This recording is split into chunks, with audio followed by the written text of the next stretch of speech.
Halo, selamat datang di channel Ruang Taktik. Di video kali ini kita akan analisis laga IPL Manchester United versus Nottingham Forest. Laga ini berkesudahan dengan kemenangan MU lewat skor yang meyakinkan 3-0. Sepanjang laga MU tampil mendominasi dengan ball possession 66% berbanding 34% dan melepaskan 17 shot. Meski nggak mencetak gol, pemain yang paling dibicarakan setelah laga ini adalah Casemiro. Perannya sebagai jangkar di lini tengah MU membuat lawan susah melakukan counter attack. Dan yang menarik, ada Luke Shaw yang dipasang di center back. Nah, penasaran dengan jalannya pertandingan dari segi taktikal? Let's go, kita bahas sama-sama. Ten Hag menggunakan formasi pakemnya 4-2-3-1. Meski ada center back murni yaitu Harry Maguire, menariknya Ten Hag memainkan Luke Shaw sebagai center back kiri. Laga sebelumnya di Carabao Cup, Ten Hag juga melakukan hal yang sama, memainkan pemain yang bukan back sebagai center back yaitu Casemiro. Di pos fullback diisi Malaysia di kiri dan Wan-Bissaka di kanan. Casemiro dan Eriksen sebagai double pivot, dan di depannya ada Rashford, Bruno, dan Anthony yang menopang Martial.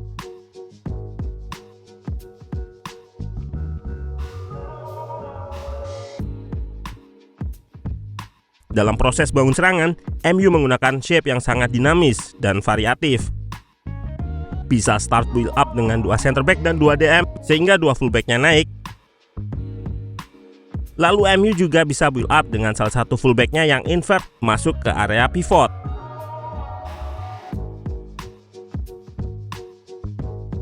Selain itu, pemain depan MU juga turun untuk menyediakan opsi progresi jika pemain di lini kedua tertutup oleh pemain Forest.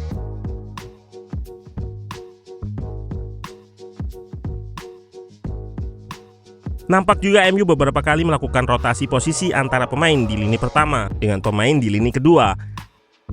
Hal ini dilakukan untuk mengacaukan marking Forest.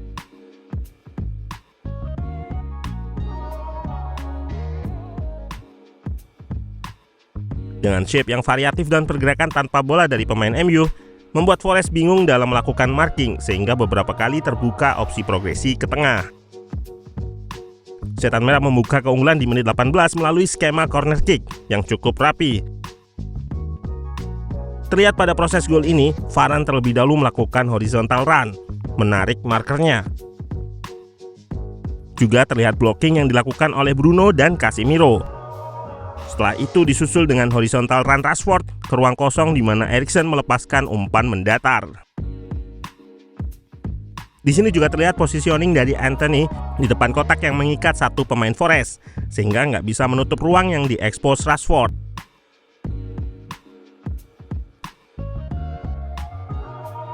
Selain mekanisme build up yang variatif, dalam melakukan serangan MU pun cukup fluid dan kreatif. Hal ini lantaran lini depan MU diisi pemain-pemain yang cukup cair dalam bergerak. Secara natural, shape attacking MU nampak seperti di klip berikut. 2-4-4, Bruno naik sejajar Martial dan 2 winger menjaga kelebaran. Namun dalam penerapannya, Ten Hag memiliki banyak variasi serangan dengan positioning pemain-pemainnya yang berubah-ubah. Di klip ini terlihat Anthony yang lebih narrow atau rapat masuk ke area tengah, menarik fullback Forest, dan Wan-Bissaka mengisi kelebaran di sisi sayap yang kosong. Di laga ini, Wan-Bissaka yang dikenal sebagai fullback yang cenderung overlap menyisir area sayap, terlihat ia beberapa kali memainkan peran yang berbeda. Wan-Bissaka bisa berperan sebagai inverted fullback yang masuk ke area tengah, mengekspos ruang di half space. Dengan Wan-Bissaka yang juga bisa invert, di laga ini MU memiliki 2 fullback yang bisa masuk ke area half space untuk melakukan underlap, mengekspos channel antara center back dan fullback Forest saat winger MU berhasil menarik fullback Forest melebar.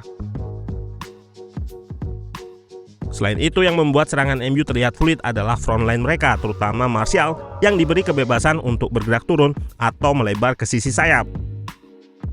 Dan saat Martial roaming, akan selalu ada pemain lain yang mengisi posisinya, sehingga struktur serangan MU akan selalu terjaga. Memberi kebebasan pemain untuk roaming memang perlu, namun prinsipnya harus tetap menjaga struktur. Selain berguna untuk mengisi ruang-ruang yang kosong, hal ini dilakukan juga untuk menjaga risk defense atau struktur ketika kehilangan bola.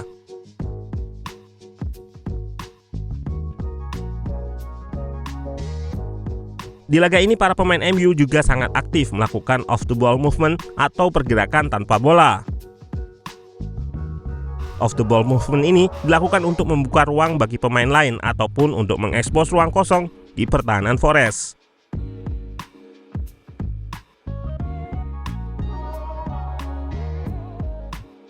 Yang membuat penguasaan MU sangat tinggi di laga ini, selain karena pressing yang dilakukan saat Forest build up, membuat pemain-pemainnya nggak nyaman dengan memegang bola, sehingga kerap melepaskan possession. Nah, skuad asuhan Ten Hag ini juga menerapkan counter press atau melakukan pressing segera untuk rebut bola kembali saat MU kehilangan bola di area pertahanan Forest. Dalam melakukan counter press ini, MU cukup agresif.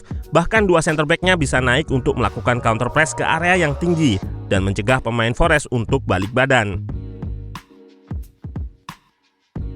Pemain MU yang memiliki peran penting dalam situasi counter press ini adalah Casemiro. Dengan timing dan kemampuan reading the game-nya, di laga ini pemain berusia 30 tahun tersebut lakukan 7 kali recoveries. Di gol ketiga MU pun terlihat berawal dari intercept Casemiro memotong umpan pemain Forest di area pertahanannya dan langsung diubah menjadi counter attack cepat. Selain melakukan intercept, Casemiro juga berperan dalam memberikan assist kepada Fred yang mengekspos ruang fullback Forest. Fred kosong lantaran lawan sebenarnya ingin melakukan counter attack, namun digagalkan oleh Casemiro.